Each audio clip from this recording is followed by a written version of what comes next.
ठीक है।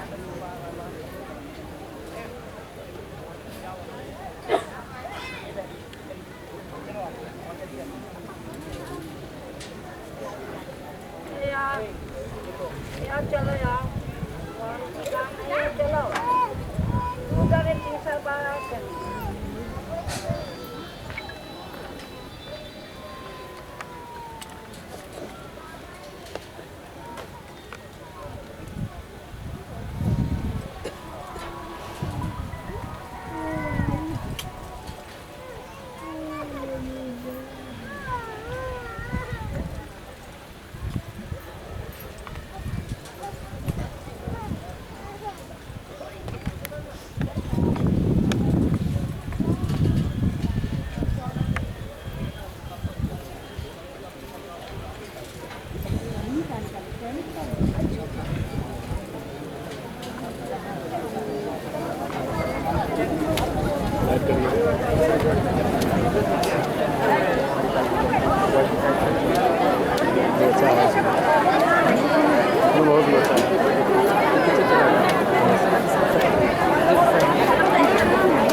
चलो जल्दी चलो,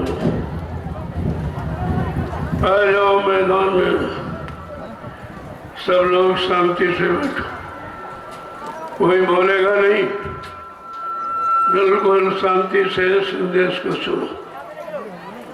जब शांति से सुनोगे तब तुम्हारी समझ में आएगा कि सत्संग किसे कहते हैं।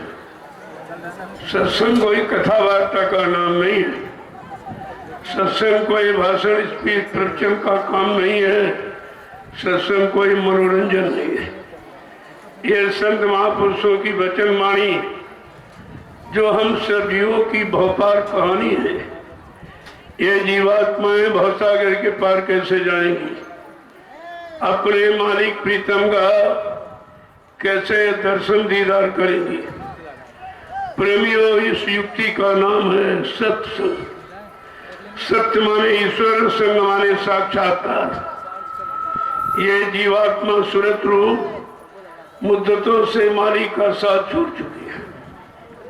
अब इसे कौन ले जाएगा, कौन पहुंचाएगा, कौन मिलाएगा? उस मिलाने वाले को कहते हैं संत सतगुरु, और मिलाने वाली युक्ति का नाम है सत्संग। ये दोनों चीजें आपको मिली, लेकिन आपने उसकी कदर नहीं की। किसी पुण्य कर्म के कारण संत महापुरुषों के तर पे आप पहुंच गए, लेकिन आपने उनकी कदर नहीं की, उनको जाना माना पहचाना नहीं। ये कितना बड़ा धोखा।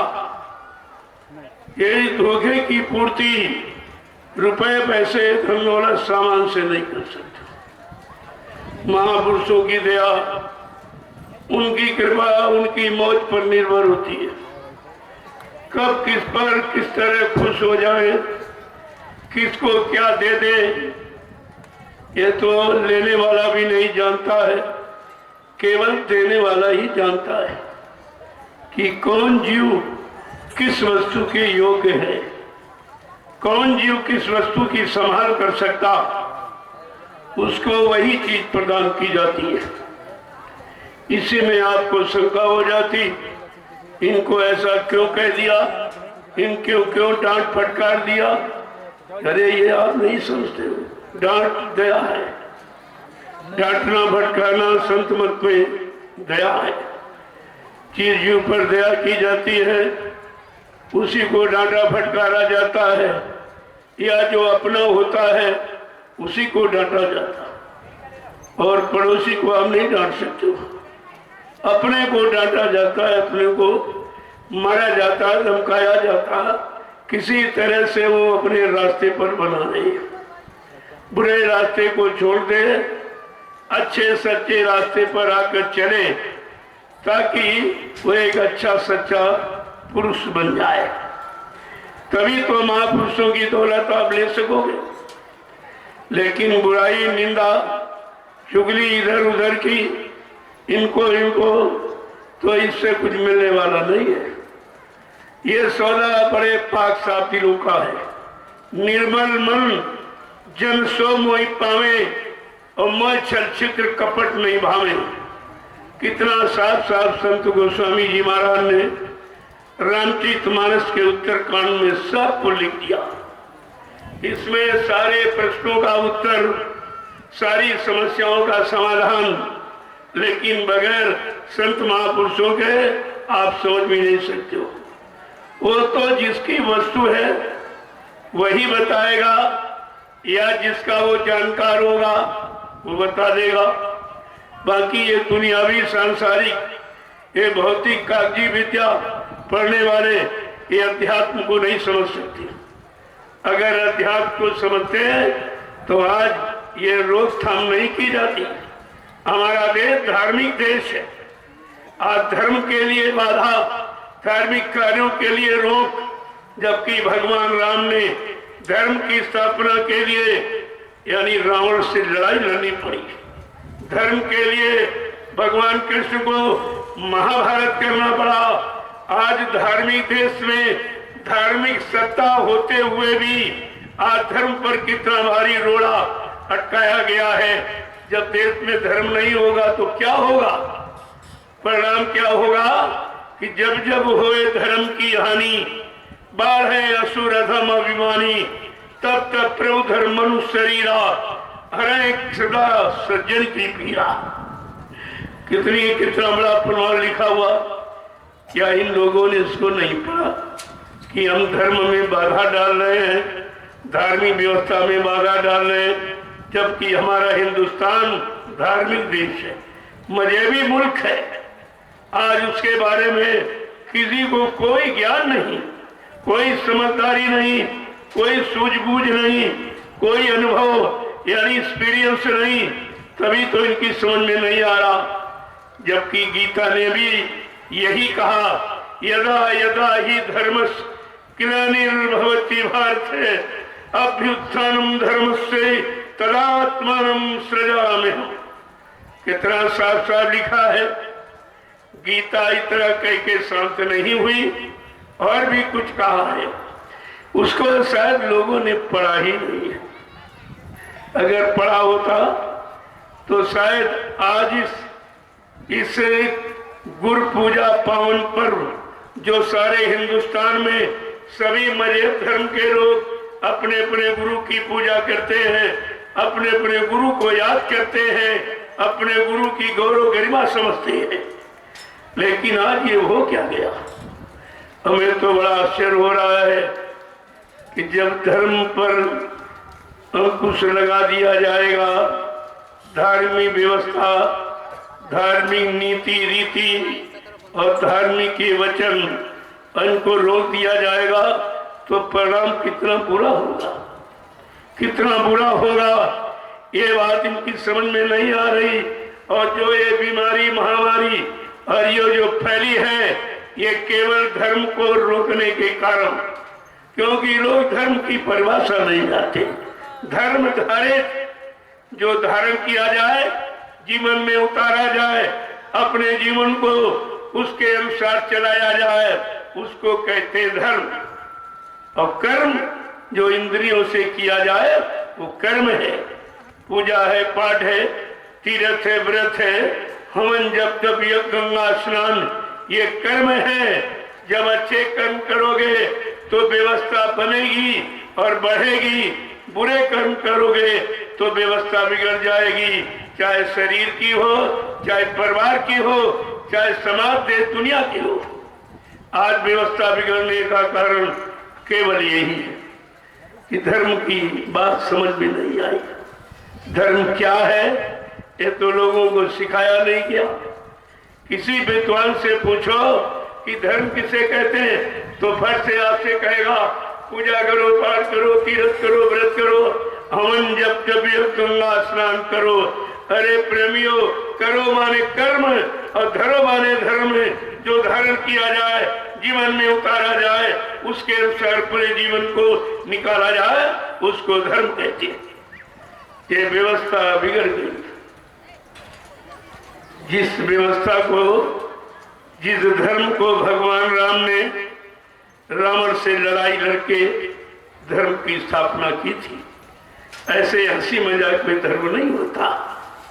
भगवान कृष्ण ने धर्म की स्थापना के लिए महाभारत यानी करोड़ों जीवों की हिंसा और हत्या करनी पड़ी, तब धर्म की स्थापना कर पाए थे, क्योंकि ये काल शक्तियां थी।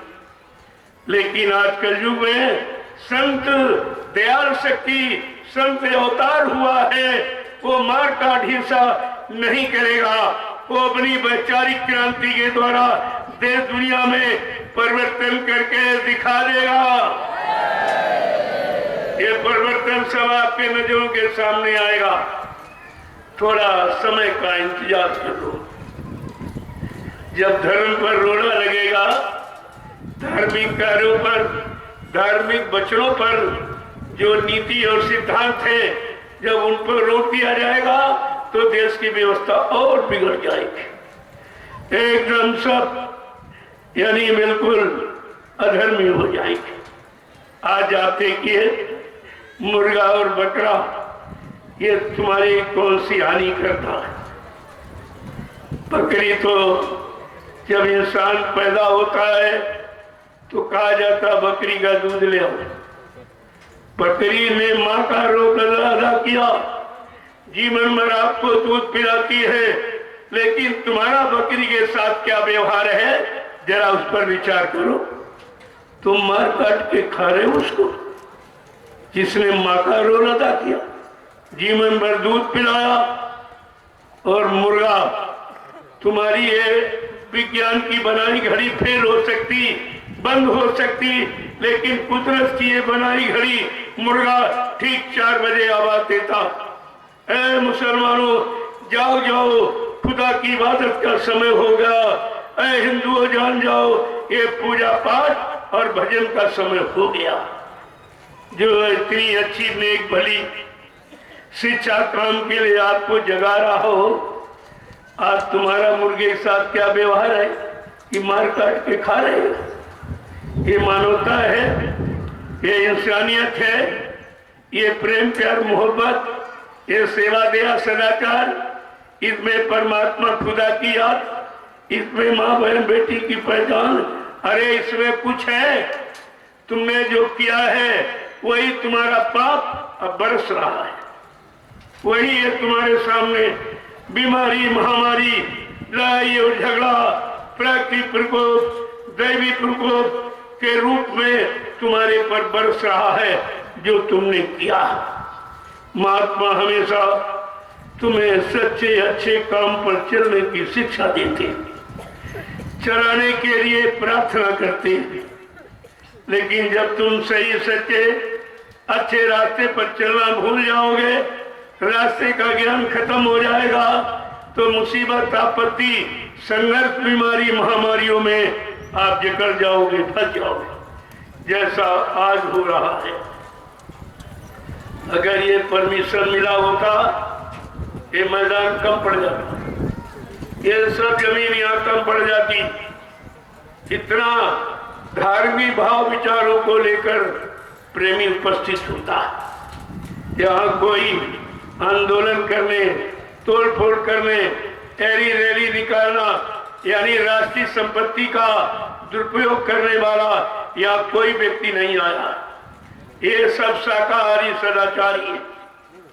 अपने परिवार में, अपनी समाज में, अपने जातियों में, अपने परिवार के पालन पोषण के लिए 8 घंटे खेती, दुकान, दफ्तर, बिजली, व्यापार, मजदूरी करते हैं सच्चाई, ईमानदारी के साथ, और इसी में समय निकालकर 1 घंटा सुबह, 1 घंटे शाम परमात्मा का भजन यानी खुदा की सच्ची इबादत करती। लेकिन ये तो सब चला गया, ये सब धीरे धीरे और समाप्त हो जाएगा। जब इस तरह बाधा लग जाएगी तो और खराब हो जाएगा। अरे धार्मिक देश है, धार्मिक राजा हो तो धर्म का प्रचार कराएगा, धार्मिक व्यवस्था को पनपाएगा, धर्म की शिक्षा, चरित्र की शिक्षा, नैतिक शिक्षा, खान पान की शिक्षा देगा। जथा राजा तथा प्रजा, धर्मी राजा धर्मी प्रजा, वो तो उस पर निर्भर है। लेकिन आज इस पर पाबंद है, जनता की जरूरी चीजों पर पाबंद लगाया जाता है। मारो, काटो, पियो, खाओ, ये मंत्र सिखाया जाता है। जब ऐसी स्थिति समाज, परिवार, इंसानों की हो जाएगी, वो देश मुसीबत, आपत्ति, बीमारी, महामारियों में जकड़ जाएगा, जिसका कोई इलाज मानो इंसान के पास नहीं है। कुदरत ने एक छोटा सा चुटकुला छेड़ दिया, सारा विश्व परेशान, सारी बुद्धि खत्म, सारा विज्ञान आपका खत्म, सारी सोच और समझ सब खत्म हो गई। एक छोटा सा, वो भी इसलिए कि अभी चेत जाओ, जाग जाओ, होश में आ जाओ, ये जीवों की हिंसा करना बंद कर दो। ये जीव तुम्हारे बनाए नहीं है, किसी विज्ञान इंसान ने कोई जीव नहीं बनाया, ये सब परमात्मा खुदा के बनाए हैं। जैसे तुम्हारा परिवार, तुम्हारी परिवार में बाल बच्चे हैं, तुम्हारी औरत है, माँ बाप, भाई, अगर इनको कोई तंग करे, कोई मारे, काटे, सताए, अपमानित करे, तो आपका भाव क्या बनेगा? आपके अंदर क्या भाव उठेगा? आज ये परमात्मा खुदा की ये सब सृष्टि, ये सारे जीव जब तुम बना नहीं सकते तो मारने काटने का अधिकार किसने दे दिया? अगर ये बात समझ में आ जाती, प्रेमियों में दावे के साथ कहता हूं, अगर हिंदुस्तान की धार्मिक धरा पर, राम की कर्मभूमि, धर्मभूमि पर अगर ये हिंसा और हत्या बंद कर दी जाए तो कोई प्राकृतिक प्रकोप नहीं होगा, कुदरत कोई तुम्हारे पर प्रहार नहीं करेगी। लेकिन नहीं मानोगे तो आगे और बड़ी बीमारी। बाबा जी ने पहले ही कहा था, सन 80 में नई नई बीमारियां होंगी, एक की दवा 100 में न मिलेगी। तब लोग हंसते थे, कहते थे बाबा जी पागल हो गए। आज वो समय आ गया है, संतों के कथन सिद्ध हो रहे, सत्य हो रहे हैं, फिर भी आप नहीं समझ पा रहे हो। जो जो उन्होंने कहा वही हो रहा। कहा होगी जन जन में क्रांति, हम तुम्हें दिखा देंगे, सब लोग लड़ेंगे, सब धर्म लड़ेंगे, राजा रैयत लड़ जाएगी, मंदिर मस्जिद लड़ जाएंगे। ऐसी स्थिति तुम्हारे सामने आके खड़ी हो जाएगी और तुम्हारे पास उस समस्या के समाधान का कोई उपाय नहीं होगा। यह संतों की वाणी है, इसीलिए आपको समझा दिया गया, कहीं संत वाणी धोखे में न रह जाना, संत वचन पलटत नहीं, पलट जात ब्रह्मांड। चाहे ब्रह्म अपनी ब्रह्मांड की रचना में तब्दीली बदलाव क्यों न कर दे, लेकिन संत जो कहेंगे वो करके दिखाएंगे। बाबा जी ने क्या कहा था, ये सूरज जो पूरब में निकलता है चाहे पश्चिम में निकलने लगे, इसको भी तुम मान लेना।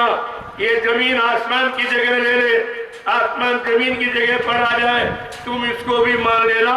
लेकिन बच्चा, जो मैं मंच पर बैठकर बोल दूंगा वो इधर उधर होने वाला नहीं है। ये सब आपके सामने आ रहा, धीरे धीरे देखते जाइए, लिख लीजिए और फिर उस पर निशान लगाते चलो कि क्या क्या हो रहा, क्या क्या, तो आपको पता चलेगा। जो संतों ने कहा वही हो। क्यों? संत त्रिकालदर्शी होते, भूत भविष्य वर्तमान के जानकार। उनकी आत्मा की दिव्य कान नाक खुला होता है। वो अपनी जगह से बैठकर सारे ब्रह्मांडों को, सारे लोगों को, सारे मंडलों को देखते हैं और पृथ्वी पर जहां तक धरती है ये सब देखते हैं। उस आंख में इतनी शक्ति होती है। और आप समझते महात्मा कुछ नहीं जानते, वो तो जो जानते तुम समझ ही नहीं सकते, तुम्हारी बुद्धि के परे। इसीलिए कहा था ये परिवर्तन बुद्धि के परे होगा। न मानो सोच सकता है, न मानो कर सकता है, न मानो विश्वास ही कर सकता है। वो करके संत महापुरुष दिखाएंगे, तब तुम्हारी सबकी अकल ठिकानी हो जाएगी। इसलिए अभी तो प्रार्थना करते हैं, अभी तो आपसे प्रार्थना की जा रही, मान जाओ, मान जाओ, सही सच्चे अच्छे रास्ते पर आ जाओ, अपने में दया और प्रेम धारण करो। ये समाज है, ये परमात्मा खुदा की सृष्टि है, इसमें रहने का अधिकार आपको मिला है, लेकिन किसी को मारने, काटने, सताने का अधिकार आपको नहीं मिला। जब मानव अधिकार भूल जाओगे, मानवता इंसानियत चली जाएगी, तब दुख और तकलीफ और मुसीबतें आपको सब घेर लेंगी। फिर उनसे छुटकारा पाना तुम्हारे बस की बात नहीं होगी। एक एक बात को बाबा जी ने 10 जुलाई 1952 से 2012 60 वर्ष हिंदुस्तान में घूम घूम कर कोई प्रांत, कोई जिला, तहसील, ब्लॉक, शहर, कस्बा, गरीब गांव कूचा छोड़ा नहीं, जहां पर जाकर आपको संदेश न दिया हो, आपको सही सच्चे अच्छे रास्ते पर चलने की सलाह न दी हो। लेकिन सब भूल गए, तुम्हारी समझ में कुछ नहीं आया। अगर आया होता तो उन्होंने 45 करोड़ जीवों को सही सच्चे रास्ते पर लाके खड़ा किया। कितने लाख लोगों ने शराब छोड़ दी, कितने लाख लोगों ने मुर्गा मीट खाना, ये चोरी डकैती कत्ल सब बंद कर दिया। क्या आप एक आदमी को ठीक कर सकते हो? तुम्हारे में अगर कोई गंदी आदत बीड़ी सिगरेट पीने की बन जाए, तुम उसको नहीं छोड़ सकते, वो तुम्हारे बस की नहीं है। तो समाज और देश को बनाना और जगाना, चिताना, ये इंसान की बस की बात नहीं रही। इसीलिए ये काम कौन करेगा? जय गुरुदेव नाम करेगा। जय गुरुदेव नाम किसका? उस प्रभु का, उस मालिक का, वे सर्वेश्वर अनामी का है। ये तो जानकारी आपको रखनी चाहिए। ये नाम किसी आदमी इंसान का नहीं है, ये नाम कोई बाबा जी का नहीं है। बाबा जी का नाम तो सभी लोग जानते हो, जिन्होंने रामचरितमानस लिखा, वो नाम बाबा जी का, जो माँ बाप रख देते ये, वैसे नाम कुछ अनामी का कोई नाम नहीं।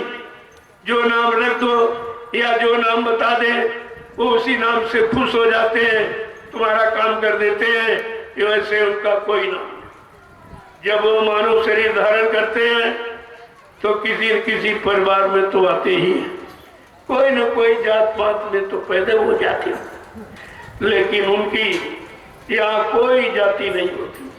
वो संपूर्ण सृष्टि को मानव जात समझते। एक ही मानव जाति है दूसरी कोई जाति नहीं। इस मानव जाति के नाते हमारा सबका मानव ही धर्म है और मानव जाति में एक ही जीवात्मा है। इन जीवात्माओं का एक ही मालिक है। ये दुविधा आपने पैदा की, ये द्वंद्व और झगड़ा आपने पैदा किया। परमात्मा खुदा ने न कोई जात बनाई, न कोई मजहब धर्म बनाया, न कोई फिरका बनाया। ये काम उसने नहीं किया।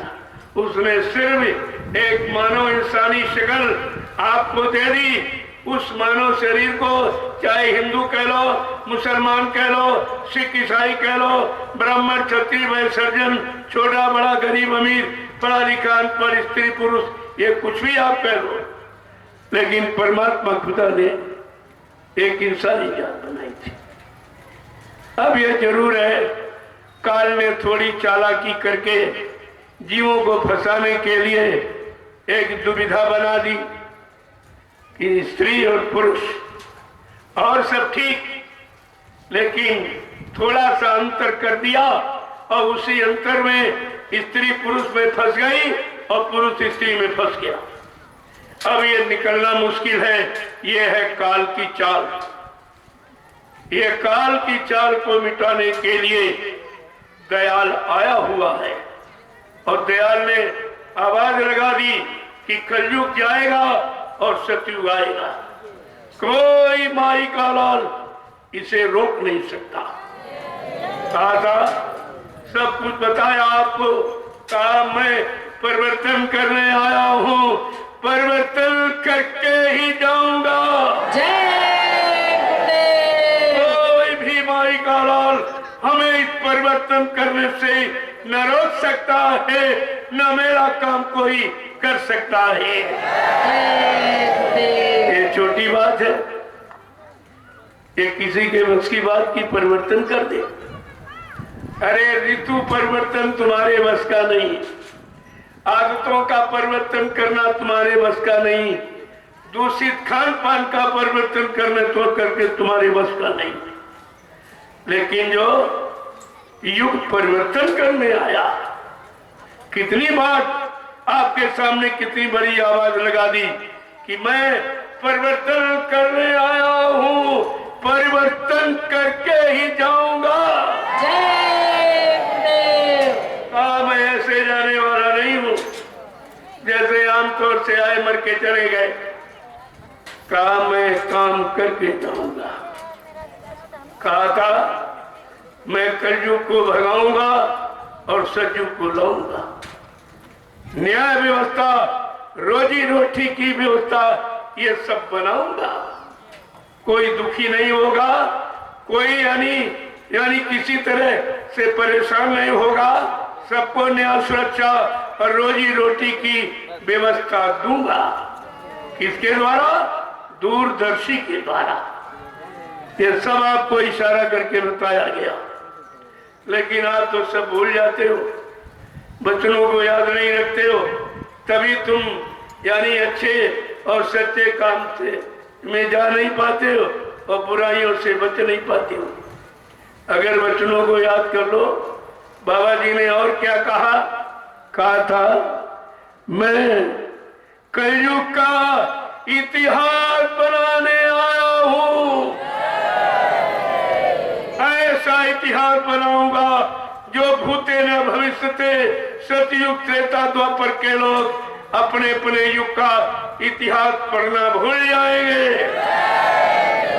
मैं इसी भारतीय धरती वसुंधरा पर ऐसा परिवर्तन करके दिखाऊंगा जिसको हिंदुस्तानी नहीं सारा विश्व नमस्कार करेगा।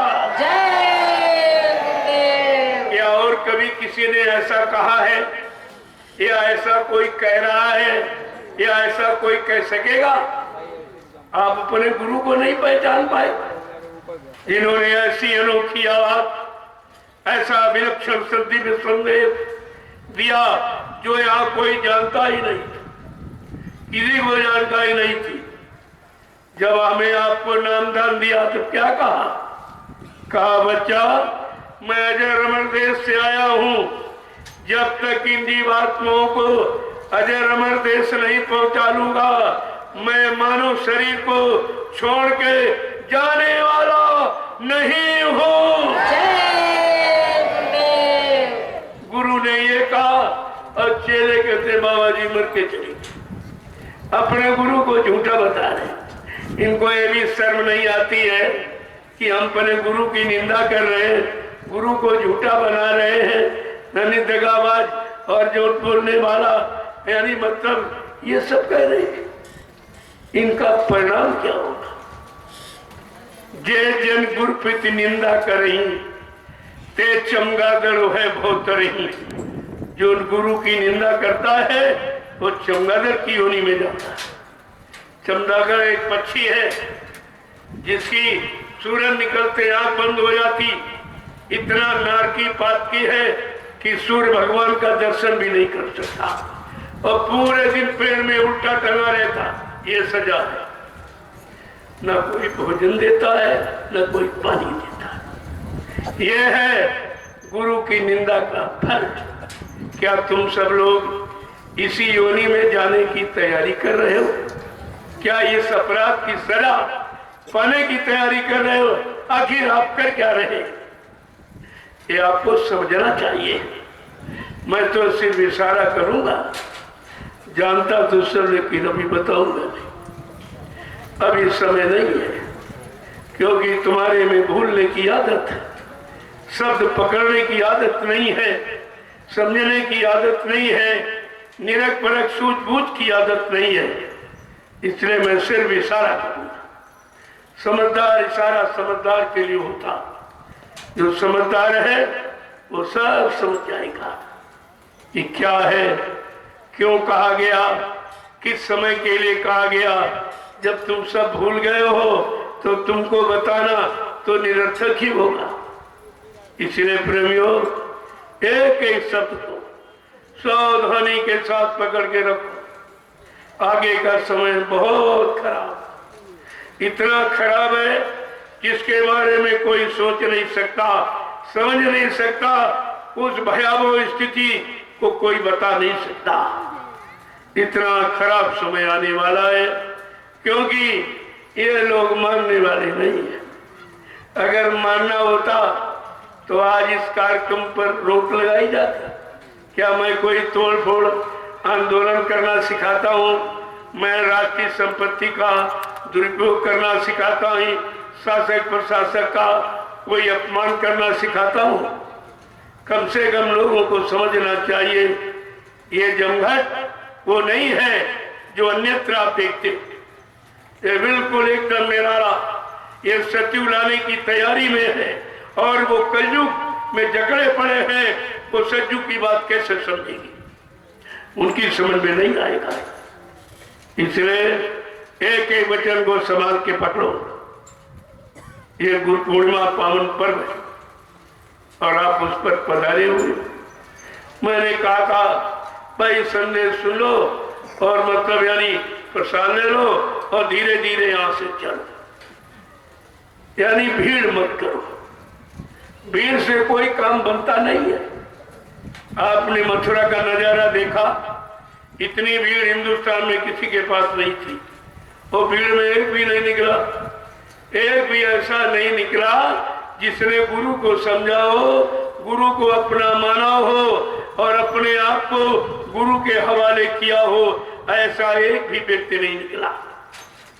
तो ये भीड़ तो बेकार है हुई। इसलिए मैं भीड़ नहीं लगाना चाहता हूं। मैं कल भी आप लोगों से प्रार्थना किया था कि शासन प्रशासन ये नहीं चाहता कि आप भीड़ लगाओ। उसका भी कहना ठीक। जब मथुरा में भीड़ लगी तब नहीं तुम समझ पाए, आज तुम भीड़ लगा कर क्या समझ लोगे? अपना समय क्यों खराब करते हो? इसलिए संदेश सुन लो, प्रसाद ले लो और सब लोग चलने की तैयारी करो। अपने खास करके ये 6 जिले जो आसपास पड़ोस के हैं, आप तो फिर आ जाओगे, लेकिन बंबई, कलकत्ता और गुजरात से जो आया है वो नहीं जा सकता, जाके वापस नहीं आ सकता। जिनका रिजर्वेशन है, तारीख निश्चित है, उनको तो रहना ही पड़ेगा। वो तो रहेंगे, अपने समय पर जाएंगे। लेकिन आप लोग फिरा सकते हो। 5 जिलों के लोग, सीतापुर, लखीमपुर, पीलीभीत, बरेली, शाहजहांपुर और हरदोई, ये 6 जिले हैं। आप प्रेम से जाओ और 25 के बाद फिर आ जाना। आपको भगाया नहीं जा रहा, लेकिन शासन प्रशासन के यानी नियम सिद्धांतों को मैंने हमेशा पालन किया है। मैं ही हिंदुस्तान में वो व्यक्ति हूं जो बगैर परमिशन के कार्यक्रम नहीं करता हूं, बगैर परमिशन। आज तो मैं अपने घर में बोल रहा हूं, अपने आश्रम पर, अपनी जगह पर, इसमें किसी का कोई हस्तक्षेप नहीं है। इसलिए मैं कह रहा हूं, वैसे मैंने 9 वर्ष जो हिंदुस्तान में घूम घूम कर यही राष्ट्रीय मंच लगाकर मैंने संदेश दिया और शासन प्रशासन से परमिशन लेके दिया। कोई ये नहीं कह सकता कि आपने परमिशन नहीं लिया, आपने यानी इसका प्रयोग क्यों किया, आपने नियम का पालन नहीं किया, आचार संहिता का पालन नहीं किया, ये कोई नहीं कह सकता। मैंने 9 वर्ष हिंदुस्तान में यही राष्ट्रीय मंच लगाकर घूम घूम कर मैंने संदेश दिया है और ये कहा आगे का समय खराब है। अगर संत महापुरुषों की बात न मानी तो निकल कचू मर जाएगा, और निकल रहा है। देख लीजिए, सब सत्य, सबका कचूमर निकल रहा, सब परेशान करे। ऐसा समय तो कभी नहीं आया। मुसलमानों का राज हमारे इस हिंदुस्तान में 350 वर्ष रहा, लेकिन इस तरह का माहौल, वातावरण उस समय के बादशाह सम्राटों ने नहीं बनाया जैसे आज के शासक बनाते। बच्चा बच्चा परेशान हो रहा, आज मुल्क का बच्चा बच्चा रो रहा अत्याचारों से। ये शासक की भ्रष्ट व्यवस्था हम तुम्हें बताने आए हैं। विश्व मसीहा बाबा जय गुरुदेव जगाने आए हैं, ये जगाने आए हैं, सुनाने, समझाने, सही सच्चे रास्ते पर चलाने, आपके मानव जीवन को सुधारने, आपकी जीवात्मा का कल्याण करने आए हैं। इनका काम तोड़ फोड़, आंदोलन, धरना गिराव, रैली, ये मतलब राष्ट्रीय संपत्ति दुरुपयोग करने का नहीं है। जो राष्ट्रीय संपत्ति का दुरुपयोग करता है वो कभी राष्ट्रभक्त हो ही नहीं सकता, वो राष्ट्रभक्त कभी नहीं हो सकता। मैंने ये कोई नहीं कह सकता है मैंने पुलिस प्रशासन की व्यवस्था को किस तरीके से मजबूत किया। पूरे हिंदुस्तान में जो शाकाहारी सद्भावना मिलन शांति शोभा कलश यात्रा जो निकाली, उसमें मैंने पूरा अनुशासन का परिचय दिया। सारे प्रेमी आदि सड़क छोड़ के चलते थे और अपनी व्यवस्था खुद करते। ये पुलिस वालों ने देखा ये लोग कितने अनुशासित हैं, कितने अनुशासन में हैं। इनका एक निशाना अपना गुरु और गुरु के आदेश को पालन करना, इनका दूसरा निशाना है। मैंने हर कस्बों में जहां जहां मेरा कार्यक्रम हुआ है, मैंने यानी इसी रथ पर बैठ करके मैंने लोगों को प्रसाद वितरण किया। कितने गांवों में जहां जहां यात्रा गई और कस्बों में और शहरों में मैंने घूम घूम कर सबको ये प्रसाद दिया है कि हो सकता आपकी बुद्धि बदल जाए। लेकिन नैमिषारण्य की पावन भूमि पर हमको ये प्रसाद बांटने ही नहीं दिया गया, प्रसाद को रोक दिया गया। परिणाम क्या होगा ये वही जाने जिन्होंने रोका है। कितने हजार लोगों को प्रसाद मिलता, कितने को शुद्धिकरण हो जाता, लेकिन जब ये अच्छे सच्चे काम में जब बाधा डाल दी जाएगी तो आगे और खराब समय आ जाएगा। उस खराब समय के जिम्मेवार यही लोग होंगे, दूसरा कोई नहीं होगा। जिम्मेदारी तुम्हारी है। गोस्वामी जी महाराज ने रामचरितमानस के उत्तरकांड में बहुत साफ शब्दों में हिदायत दी है। जा सुराज प्रिय प्रजा दुखारी, सो न पवस नरक अधिकारी। जिसके राज में प्रजा दुखी होती वो राजा नर्क में जाता है। क्या इन्होंने ये नहीं पढ़ा? अरे रामचरितमानस, राम का चरित्र, और सीताराम के नाम पर वोट मांगते हैं और कहते हम सीताराम को जानते मानते, लेकिन एक भी शब्द उनका प्रयोग नहीं हो रहा। सब उनके बरखिलाफ कहा जा रहा, किया जा रहा, और सारी व्यवस्था उनके खिलाफ है। इस पर लोगों को विचार करना चाहिए कि भगवान राम मर्यादा पुरुषोत्तम, मर्यादा पुरुषोत्तम कहा गया, पुरुषों में उत्तम और हर मर्यादा का पालन करने वाली। कि आप पुरुषों में उत्तम हो, जरा पुरुषों से पूछो कि लोग तुम्हें क्या कह रहे हैं, कितना सम्मान दे रहे हैं, कितना अपमानित कर रहे हैं, उनकी आत्मा, अंतरात्मा क्या कह रही है। अरे गरीब अगर रो देगा तो उसका मालिक जड़ों से खोदेगा,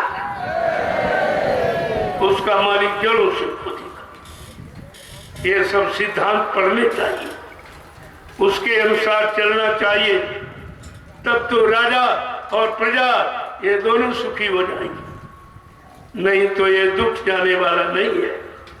मैं तो अभी कुछ भी नहीं कह रहा हूं, मैं रामचरितमानस की बात बता रहा हूं कि अगर इसी को तुम पढ़ लेते तो ये बिगाड़ समाज और देश का नहीं होता, और धर्म की अवहेलना नहीं होती, और धर्म का और धार्मिक व्यवस्था का निरादर नहीं होता।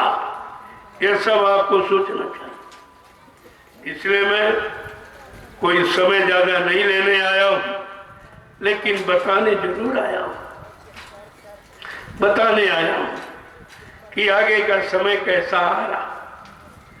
दूरदर्शी आएगी, धरा पर सतयुग लाएगी, दूरदर्शी का ऐलान, स्वर्ग बनेगा हिंदुस्तान, दूरदर्शी का पैगाम हर बच्चे को देगी काम, दूरदर्शी आएगी, माँ बहनों की लाज बचाएगी, दूरदर्शी का संकेत 100 मन बीघा देंगे खेत, दूरदर्शी का उद्देश्य विश्व गुरु हो भारत देश।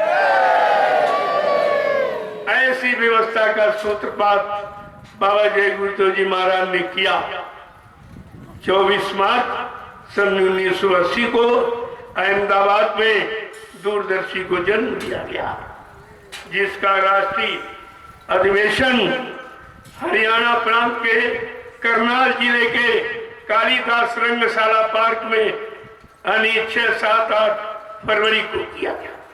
और बाबा जी ने कहा मैंने दूरदर्शी को आशीर्वाद दे दिया, ये फैलेगी फूलेगी, तुम दूरदर्शी का महाप्रसाद हिंदुस्तान के हर कर्मचारी अधिकारी के पास तक पहुंचा दो। और आपने प्रसाद पहुंचाया और तुम ही भूल गए, तुम्हारी समझ में नहीं आया कि प्रसाद का मतलब क्या, प्रसाद कब काम करेगा, प्रसाद किस समय के लिए दिया गया, ये तुम्हारी समझ में कुछ नहीं आया। प्रसाद बांटते रहे, वही भूल गए, वही शंका संदेह में चले गए, वही बाबा जी को कहते वो तो मर के चले गए, अब कभी नहीं आएंगे। तो हमने दूरदर्शी कौन आएगा? क्या तुम्हारे बस की है? क्या तुम्हारी व्यवस्था है बनाई है? सब सतयुग कौन लाएगा? कलयुग कौन भगाएगा? तुम्हारे में से किसी की ताकत है ये सब कहना क्यों व्यर्थ कहते हो? क्यों झूठ बोलते हो? थोड़े से स्वार्थ, लोभ, लालच, मान सम्मान में आकर के तुमने गुरु की गौरव गरिमा भुला दी। और ये 24 तारीख उसी गुरु की महिमा की है, उसी गुरु के कर्म कर्तव्य जानने और संकल्प लेने क्या है। ये 24 तारीख तो आपको तो उसी समय संदेश दूंगा। आज तो मैं ऐसे आके बैठ गया कि चलते चलाते आपको थोड़ा सा परिचय दे दे, ताकि तुम्हारी समझ में आ जाए कि हमें क्या करना चाहिए, क्या नहीं करना चाहिए। परेशानियां, बीमारी, महामारी, लड़ाई झगड़े, दैवी प्रकोप, दुर्घटना, अकाल मौत क्यों होती, किस कर्म के करने से होती, ये जानकारी आपको दे रहा हूं। अगर जानकारी ले ले तो इस काल की यानी अकाल मौत की व्यवस्था में आप कभी जाने नहीं पाओगे। अकाल मौत तुम्हारी कभी नहीं होगी। ये तो आपको जो नामदान मिला है, ये नामदान की महिमा है कि जिसने नामदान लिया, सुना नहीं, लिया। और लिया का मतलब कुछ कर लिया, कुछ मान लिया, कुछ समझ लिया, उसको लेना कहते हैं। अगर लिया है तो वो अकाल मौत में नहीं जाएगा। नहीं भजन किया, दोबारा जन्म मिला। अरे भाई, सतगुरु 7 जन्म तक पीछा करता है, 7 जन्म तक पीछा करता है। और बाबा जी ने इसीलिए कहा, अपनी तपस्या त्याग के बल पर इस कलयुग में मैं 1000 वर्ष के लिए सतयुग लाऊंगा, और जिनको मैंने नामदान दिया है इनकी जीवात्माओं को घर पहुंचाऊंगा। देखो कितना बड़ा वादा है। 1000 वर्ष का समय क्यों रखा? क्योंकि आप नामदान सुन लिया, माला खूंटी पर टांग दी, कुछ नहीं किया। दोबारा जन्म, तिबारा जन्म, चौथी बार, 5वीं बार, 6ठी बार, 7वीं बार। जब 7वीं बार जन्म मिलेगा तो पाक साफ निर्मल पवित्र हो जाओगे और सतलोकगामी बन जाओगे। इसलिए एक एक बात को पकड़ के रखो। यहाँ दुनियावी वार्तालाप नहीं होता, यहाँ भौतिकवाद की कोई चर्चा नहीं होती। प्योर अध्यात्मवाद। अध्यात्म कैसे आएगा? जिस दिन अध्यात्मवाद भारतीय वसुंधरा पर आ गया, उस दिन तुमको सतयुग दिखाई देगा। सतयुग का मतलब तुम्हारी आंखें सत्य देखने लगे, कान सत्य सुनने लगे, बारी सत्य बोलने लगे, पैर सच्ची जगह चल के जाने लगे, हाथों से सत्य सेवा यानी कर्म करने लगो, और मन से सच्चा विचार यानी मतलब तुम्हारे अंदर आ जाए, और बुद्धि सत्य का निर्णय लेने लगे। प्रेमियों, उसको कहते हैं सतयुग। सतयुग माने व्यवस्था। कोई आदमी इंसान का नाम नहीं कि बाबा जी पकड़ के ले आएंगे तुम्हारे सामने खड़ा कर देंगे। वो तुम्हारे में मौजूद है।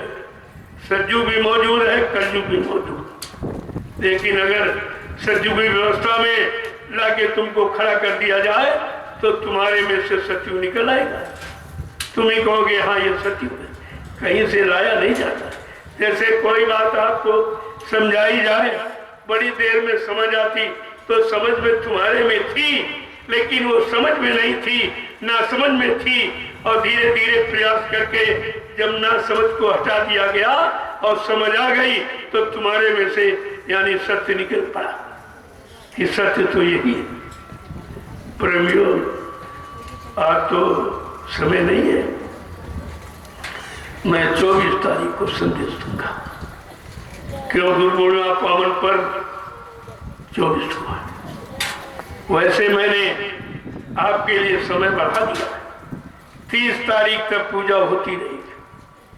अभी आप चले जाओ, फिर 25 के बाद कभी आ जाओ, जब मौका मिले तब आ जाओ, पूजा करो और संदेश सुनो। मैं नित्य संदेश दूंगा, उस समय आप सुन लीजिए तो आपका काम हो जाए। इसलिए प्रशासन और शासन का भी सत्कार आदर हो जाए, उनके आदेश का पालन हो जाए और अपना काम भी बन जाए। यही तो तुम्हारी बुद्धिमानी होगी। इसलिए कल आपने संदेश सुना, प्रसाद पा लिया, आज संदेश सुन रहे हो, प्रसाद पा रहे हो, अब आप अपने अपन घर की तरफ जाओ। 6 जिलों के लोग ये अगर चले जाए तो दूसरे लोग फिर आ जाएंगे। तुम्हारे घर के लोग तुम ही यहाँ बने रहोगे तो आ सकते हो। अरे भाई, तुम जाओ तो तुम्हारे यहाँ से लोग आ जाएंगे, वो भी पूजा में शामिल हो जाएंगे, उनको भी संदेश। और सबसे बड़ी बात, जो प्रसाद वितरण हो रहा, ये उनको भी यानी जीवन रक्षक गुरु पूजा पावन पर्व का प्रसाद उनको भी मिल जाएगा। ये जीवन रक्षक गुरु पूर्णिमा, पूर्णिमा तो हर महीने में होती है, लेकिन ये अनोखी है। जो जीवन रक्षक तुम्हारे जीवन की रक्षा करेगी, तुम्हारे जीवन को सुखमय आनंदमय बनाएगी, तुम्हारे जीवन को कर्तव्य परायण सिखाएगी। ऐसी है जीवन रक्षक गुरु पूजा पावन पर्व है। अब आपने संदेश सुन लिया, मैं अभी एक एक का दर्शन करूंगा, आपको प्रणाम करूंगा, क्योंकि आपने समय दिया है, आपने बरसात में तपस्या की है। ऐसे तपस्वी का तो दर्शन बड़े भाग से होता है।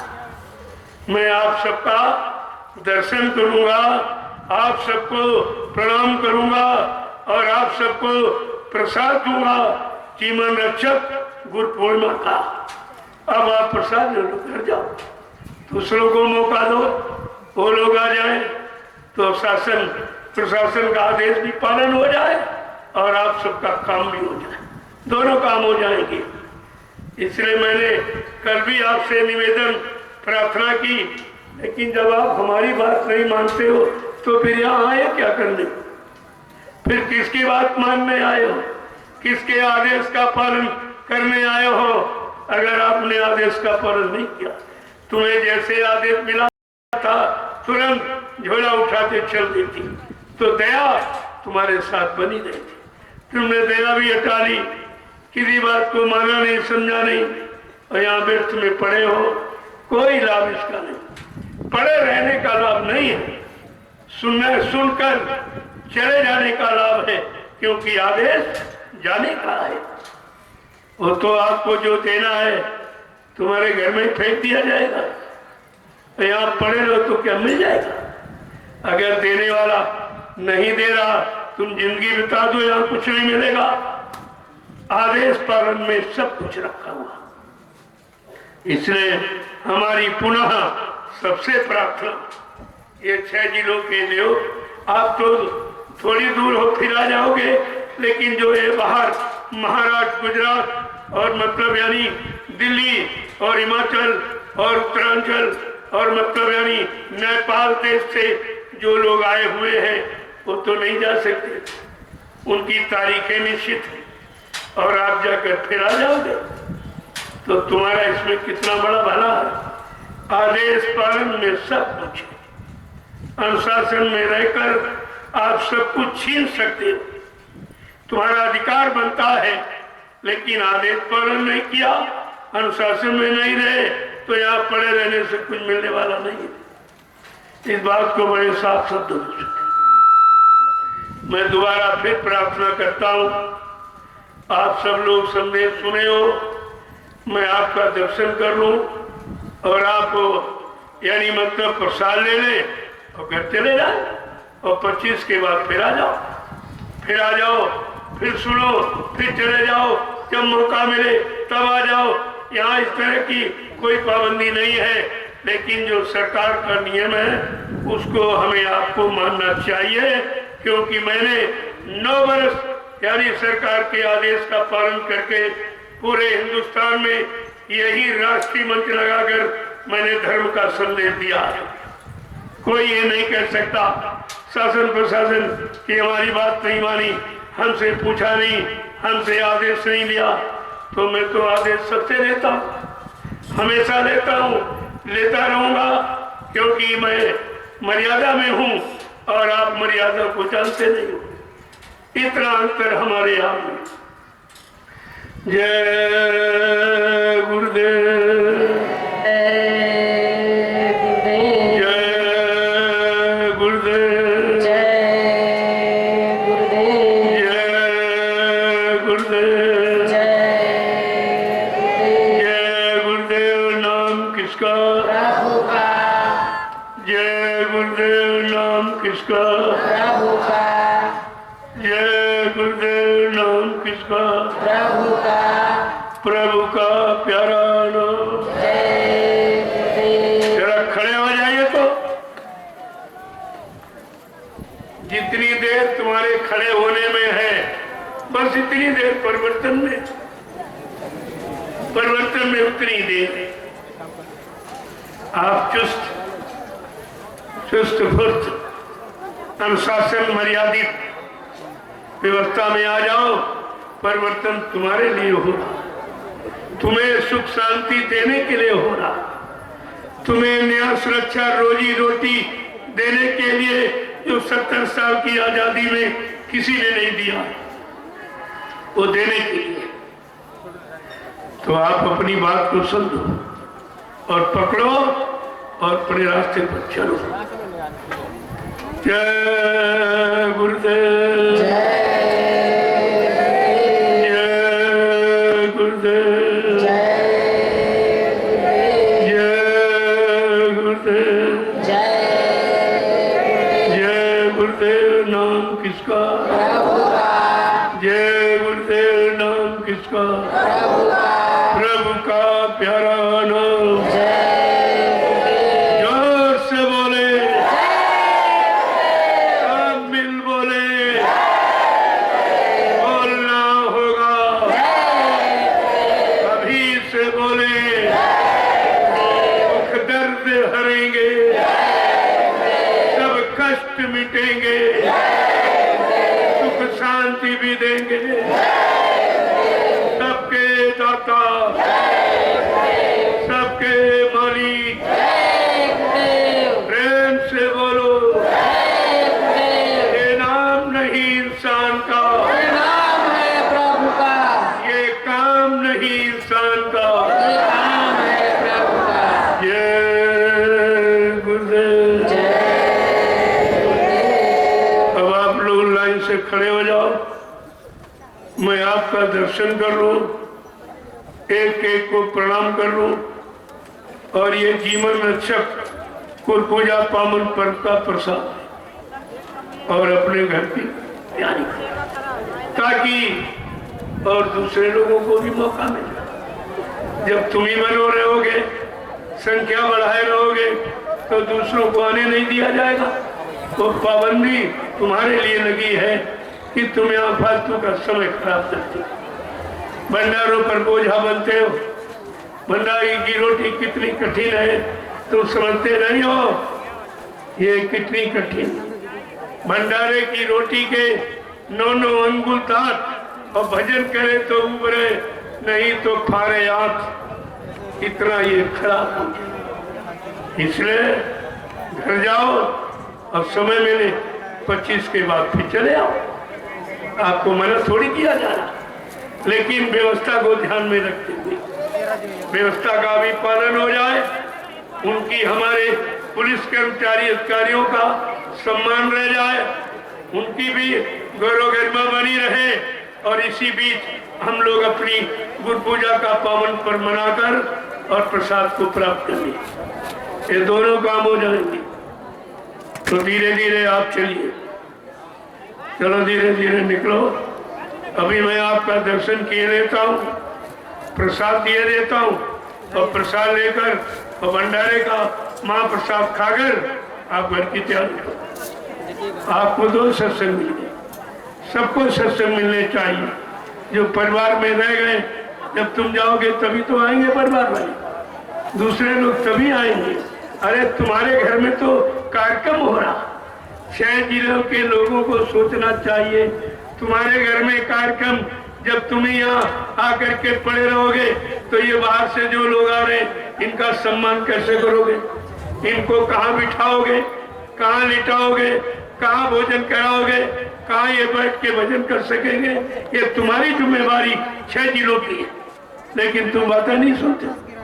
तुम्हारा कितना बड़ा लाभ है कि तुम तो लाभ कर चुके हो, और तुम्हारे जाने के बाद दूसरे लोग आएंगे, जो उनको लाभ मिलेगा, ये इसका परसेंट तुम्हारे में भी जाएगा, इसका परसेंटेज तुमको भी मिलेगा।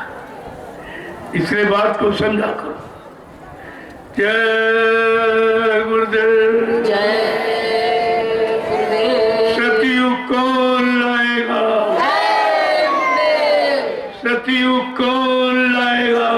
जय गुरुदेव। कलयुग कौन भगाएगा? बाबा जय गुरुदेव। सबको सुख शांति कौन देगा? जय गुरुदेव। न्याय सुरक्षा रोजी रोटी कौन देगा? जय गुरुदेव। भगवान खुदा का भजन कौन कराएगा? जय गुरुदेव। परमात्मा खुदा से जीवात्मा रूहों को कौन मिलाएगा? जय गुरुदेव। ये सब ध्यान में देना चाहिए। यही तो पकड़ की चीज है।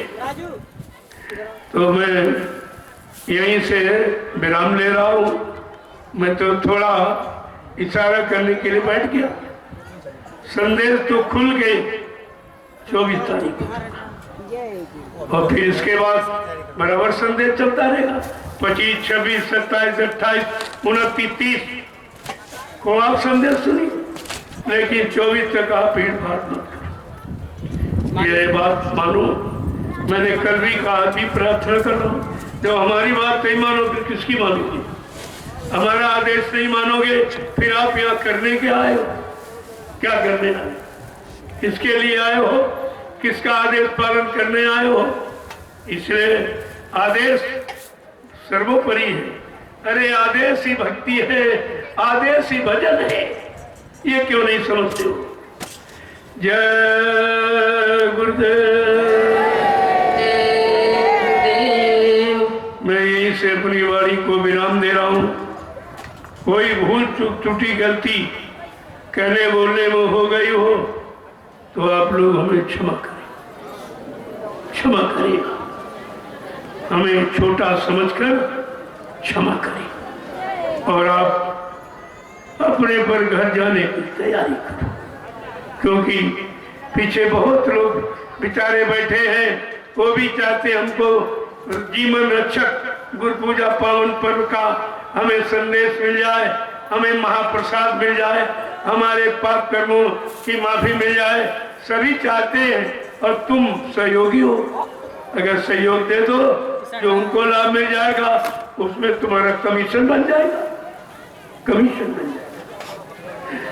जय गुरुदेव, जय गुरुदेव, जय गुरुदेव। अब मैं आपके दर्शन के लिए नीचे बैठ जाऊंगा, ताकि आपको ये न हो कि हम गए, हमसे मिले नहीं, हमारी बात, हमारी श्रद्धा, सेवा स्वीकार नहीं किया। तो मैं तो पहले से समझ रहा हूँ, इसलिए आपका दर्शन करूंगा। धीरे धीरे आप प्रसाद, ये सत्संग का प्रसाद, जीवन रक्षक गुरु पूजा पावन पर्व का प्रसाद ले लो, और वो भंडारे का भोजन का प्रसाद ले लो, और लेकर के घर चले जाओ। तुम्हारा पूरा कार्यक्रम हो गया। यही तुम रहोगे, हम 5 दिन नहीं सुनाएंगे। यही लाभ 5 दिन, वही हम 1 दिन में आपको दे दे। तुम्हें लाभ से मतलब, अगर 5 दिन का लाभ 1 दिन में मिल जाए तो इससे सरल और क्या हो सकता है? जय गुरुदेव, जय गुरुदेव। हमारे पुलिस कर्मचारी अधिकारी ने बड़ा सहयोग किया, मैं उनका आभारी हूँ, उनका कर्जदार हूँ। इसलिए मैं उनको भी आह्वान करूंगा, आप भी आकर के जीवन रक्षक गुरु पूजा पावन पर्व का महाप्रसाद जरूर ले लें। तुम्हारा सौभाग्य है जो ऐसे समय में कोई पुण्य कर्म का फल जागा है, जो तुम्हें ये अवसर मिल गया। नहीं तो ऐसे जीव कहाँ था? पुण्य पुंज बिन मिले न समता, और संत बिना सूझे नहीं पंथा। बिना पुण्य कर्मों के संत महात्मा नहीं मिलते हैं, और जब संत महात्मा जब तक नहीं मिलेंगे, तुम्हें सच्चा परमार्थी लाभ कोई नहीं दे सकता। जय गुरुदेव, जय गुरुदेव। अब मैं